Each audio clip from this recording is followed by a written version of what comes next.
Hey guys, it's Neil again from Harder Texas Army, and today I want to do a video talking about dive bezels.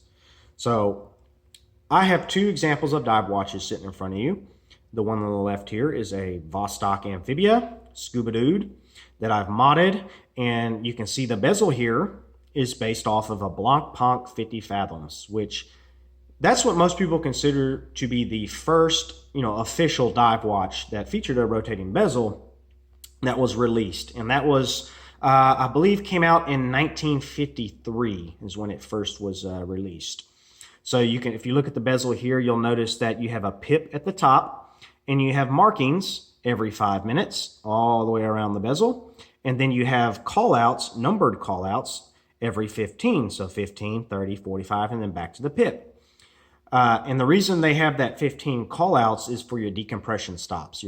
Those are typically done in 15-minute increments, so that is why you have those every 15.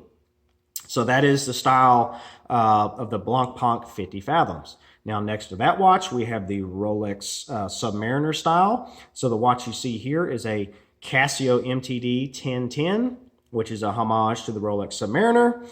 And the Submariner is also one of the first dive watches ever released with a rotating bezel. And they came out, I believe, in 1954, so just a year after the Blancpain 50 Fathoms.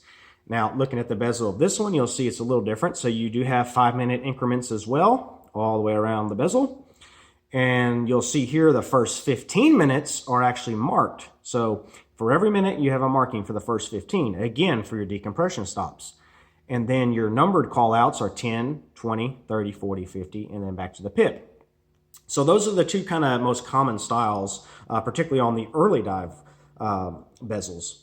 So there's two methods that are used most often with dive bezels. So the first is the basic time-elapsed timer, and that's what most people are going to be using. So if we take this Vostok here, and we'll bring it up, let me refocus that camera for you guys. Hopefully it'll focus. There we go.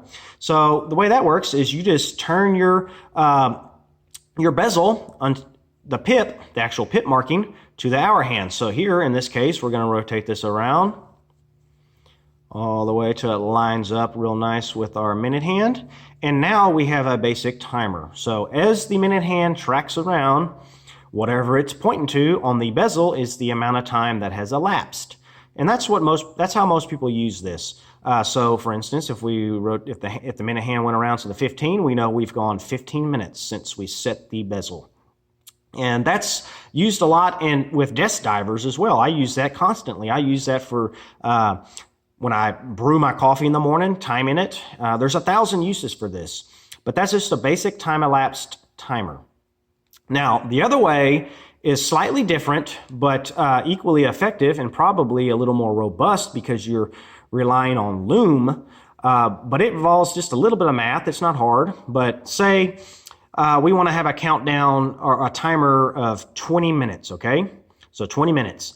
Now, the number of minutes in an hour is 60 minutes, so you take 60 minus 20 equals 40. So that 40, you rotate that 40 to line up with the minute hand. So there we go. We've got 40 lined up, correct? And now we know 20 minutes will be up once we hit the pip. That's important in low light situations because your hours and minute hand and the seconds are all loomed and your pip is loomed. Typically the bezel is not loomed. In most cases, it's just the pip.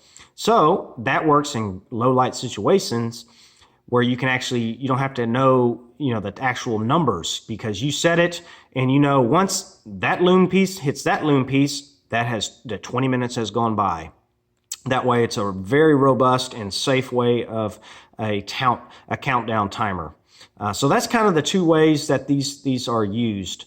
Now, let's talk about the decompression stops. So on the Vostok, all you have to do is line up your pip here. And with the Blancpain 50 Fathom style, you have 15-minute callouts. So as the minute hand tracks around, when you hit 15, you can go up a little bit for your next decompression stop, and then you would count to the next one, which would be 30, and so on until you reach the surface. So that's how that works. Now on the Rolex, it's a little different. you would do basically the same thing, but you would set, for instance here, we'll set the pit marker at the minute hand, and then once the minute hand reaches here, you know, that's 15 minutes. So that would be your stop. And then you'd have to rotate it around again, or, you know, go on to the 30. You could do the 30, but you could rotate, you know, after you do that first 15 minutes, you would just go back to where the minute hand is, you know, right there, and then continue on for another 15 as needed. So that's kind of how these dive bezels work. Again, you can use them in everyday life too as a desk diver, which is what most of us do. They're great for timing just about anything. So there's 1,001 uses for them. But hopefully this video helps you. If you have any questions or comments, please leave them down below. I'd love to hear those. And once again, this is Neil at Hard Texas Armory. Y'all guys take care. I'll catch you on the next one.